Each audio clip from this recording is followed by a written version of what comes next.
Hello, I'm Keith O'Derrick, and welcome to this edition of Upfront. In just a matter of moments, I'll be speaking with a very talented individual that can be described in a few words. You might say that he's rhythmically inclined, you might call him a poet, or you might say that he's a rapper on a hardcore mission. Stay tuned as we get right back in Upfront with Ice-T. Welcome back to Upfront. Hello, Ice. How you doing, man? How you doing, man? It's good to be here. Thanks for having me. Thanks for inviting us down. First question I want to ask you is, how did you get started in the rap industry? Well, I always was into like poetry, you know, street type poetry. I used to say it in school and I would get attention for it, but I never even knew what rapping was as far as the rap business. Then I heard this record called Rapper's Delight by Sugar Hill. Okay. And due to the fact I already knew how to say street rhymes, you know, because I learned how to rap, but I used to listen like Dolomite Records and Red Fox and all that kind of stuff. And that day I turned the record over and I was rapping. I had to learn how to hook my raps up to beats, but I used to know how to tell rhymes like about stories and stuff. So I was involved with that. I made a record in 1982 called The Coldest Rap. But I didn't really make any money for it. I was like anybody else in the business. First time out, you're not gonna make any money because I got taken, I didn't know, I signed to a crazy contract, and I really wasn't, or didn't feel I was ever gonna be successful in the music business. So I went back to my old thing. I was out on the streets hustling, doing all kinds of crimes and stuff. And then I was fortunate because I still rapped as a pastime, you know, and I was in this club called The Radio, when the movie Breaking Part 1 came in there. And then luckily I'm living in California and they walked in and they said, well, we want you to be the rapper, you'll be the DJ. And I was so dumb at the time. No, you don't have to say you were dumb. No, I was dumb, I was, well, when they came at me, they said, you want to be in this movie? And I was dumb. I was on the streets and I was out there stealing and doing crazy things and I didn't even want to be in the movie. I was like, yo, man, I don't need to be in your movie, man. I'm out here getting paid. And my boys who I was hanging out with at the time, they said, Ice, man, you need to cool out, man. You got a chance, man. White people like you, man. You can get paid like Eddie Murphy, man. You don't need to be out here with us.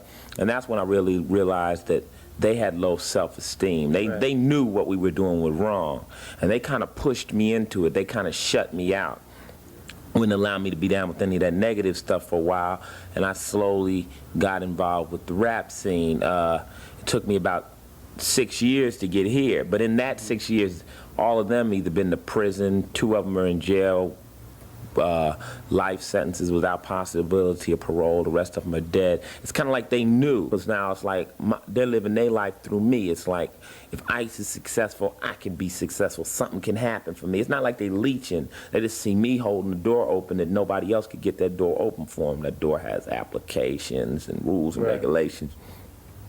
And you get out here in this business and you see people who are just so bent on making that money, that is so bent on making that money, they'll sit in the studio and it's like, yo man, is this gonna be a hit record? Is this gonna be on radio? You know, radio ain't controlling you. You know what I'm saying? I ain't getting played on the radio, right? But I'm on your TV show. Right. See what I'm saying? So in other words, you can't allow radio. I wasn't getting played on New York radio, but I was on video jukebox every day. So the kids would come home from school every day and watch me on TV, where they weren't even playing the other records in rotation out there. It's a type of a thing where the weak ones will get out. If you honest and true, your message is gonna get through. Like I was saying, if I was in this thing for the money, I'd still be out on the streets. I'd still be out there doing wrong, because there's people on the streets making way more money than people in the music business. When I was out in the streets hustling and stealing, I made more in one weekend than I have made in my entire rap career, and I got platinum records. I got platinum record for Breaking, I got gold record from Colors, gold record, and I made more in one weekend. How did you get connected with the soundtrack for Breaking and Colors?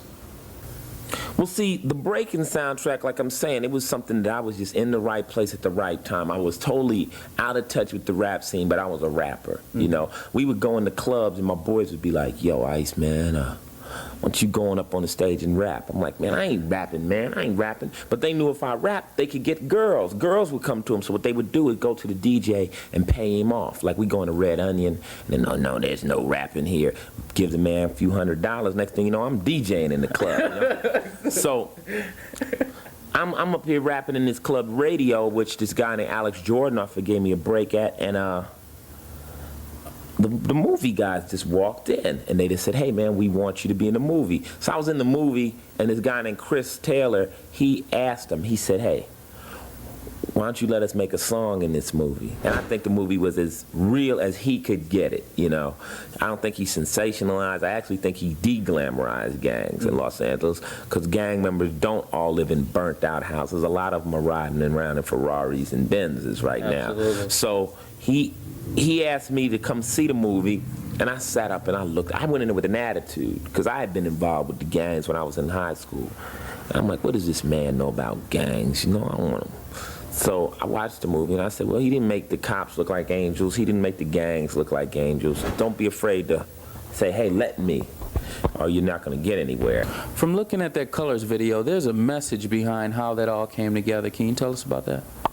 Well, actually, when the chance came to do the song, I was like I was saying, I was wanting to do it. I asked the man, let me do it, let me do it. Then he said, okay, do it. And then all the pressure dropped on us, because we were like, well, how can we make a song that's going to deal with gangs really, you know? So I thought of a whole bunch of different ways, but I said, let me write it from the perspective of the gang member, you know? Because I've been involved with that before, so I just like put my mind on rewind, and I went back and I started rapping. I would write just like the gang member would think. And when we finished the song, Africa Islam, who's my producer, said, yo, man, this sounds like a pro-gang record, you know? Sounds like you're pumping the gangs up. Right. And we were really worried about it, because we didn't want to go out there and get any kids involved with the gang. But then I said, well, look, if a gang member were to rap about his life, he'd have to seem like he was pro it, because why would anybody get into something that they know is totally negative, even though he has maybe a bent form of mentality or way of thinking? That's like if you go to any war, each side thinks they're totally correct for fighting this war. And so we let the rap go, and it became like an educational device for people who look at this and say, you know, they see the gang situation in Los Angeles, and they say, well, you should be able to snap your fingers and tell these kids to stop. I don't really have any problem with the kids being in units and groups, because sometimes the gangs make up for where the family didn't, you know, fill in. But then the violence is something that we can't tolerate, because we're just brothers out there killing brothers, and they gotta realize that before it's too late. So we made the song. It caused a lot of controversy. A lot of people didn't get the message. A lot of people did. And it, you know, it's just another Ice-T record. There's been so much talk about the young lady that's on your album cover. I've heard that was your girlfriend, your lover, your wife. Who is the young lady that's on the Power album cover? That's Darlene. That's my wife. She's been with me ever since before I was making half-decent records and stuff. I had a lot of other, you know, jive time girlfriends, but she was the first one to come in. And like when I was trying to rap and I was on that thin line between going out and doing something wrong or trying to make it in this business, she came along. She said, hey, I don't need all them things, you know what I'm saying? She caught the bus, got a job, worked for 2 years, and made me capable of putting all my mind on this music, because the rent was paid and stuff. And then, you know, I got the chance to do my first album. And the guy said, well, we need a California album cover. Let's have you in a sports car and a palm tree and a whole bunch of girls around you in bathing suits. Then all of a sudden, Darlene was getting more fan mail than me. So I said, well, dang, this girl got it going on. So the rent was getting paid now. So Darlene, you know, just from that cover, we did so good on the album, she was able to quit her job, you know, and that's something I really wanted her to do, because I didn't really like her working for somebody. She'd come home, oh, my boss. I'm like, where you at? I'm going to go beat him up. So now she's able to do her secretary work. She helps me with the business, you know, and we're like business partners. She can handle all the secretary work and all that kind of stuff and the typing, and I, you know, try to make the decision. Now Power Time came around, and everybody was like, well, what album cover are we going to shoot? And it was no question, Darlene had to be on the album cover, and everybody went into comas across America. It's like, this girl is not real, this girl isn't real. That she really, you know, they say, well, what's she doing Ice now? I'm like, she's washing the dishes. She don't wash dishes. You know, so it's been, she's getting, you know, really good response from it. And, you know, we went to London and all the women said, oh, it's sexist. You have this girl unclothed. And I'm like, well, James Bond been shooting that picture for years, you know, and he's from where you guys are from. He's from London, you know, Great Britain, the United Kingdom. Get off of it. And then you have some women who'll say, oh, I don't like it. She doesn't have any clothes on. I don't like it. You have other women that say, if I had a body like that, I would never put any clothes on. Absolutely. So it's the kind of a thing where I don't see it as exploitation. I just see it as two people out there trying to get the rent paid, you know. Plus, the album cover was called Power. And I was dealing with all the different power plays. You have the powers of sex. They use sex to sell car mufflers, you know, sex to sell Bayer aspirin and anything, you know. And I was dealing with the powers of weapons because I heard our president say, military strength equals power equals peace. That's where I put the guns on the cover. Also, I wanted to deal with the powers that you see and don't see. You look at that cover, you say, hey, she's the bad guy. You turn it around and see we got the guns. So what I'm trying to raise the question is, who's more powerful? Who's the devil? The person who, the boss who says, go fire him, I don't like him, or the boss? Okay. The person who does it, the guy with the gun out front or the one with the one behind his back? Who's really more dangerous? And finally, I was shooting at a hardcore audience, and I had to use hardcore depiction, you know, and black kids, they see a gun, that's like tough to them, you know. It's the same way heavy metal rock and rollers use satanic type things, 5-point stars. And people say, oh, they're devil worshippers. They're not devil worshippers. They're just using what to the white kids is hardcore, you know. You show a black kid an Iron Maiden album cover with a skull and all kinds, they're like, oh, monsters, you know. They don't want nothing to do with it. But you show a black kid a gun or a bottle of beer, he doesn't look at it as like the same way other people think they look at it. They say, that's a gun, you know what I'm saying? It's tough, it's rough, you know?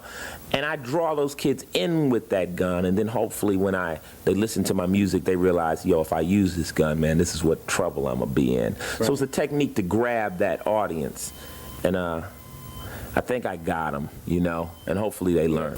I'd like to thank you for giving us this opportunity to come down to your place and do this interview, Ice-T.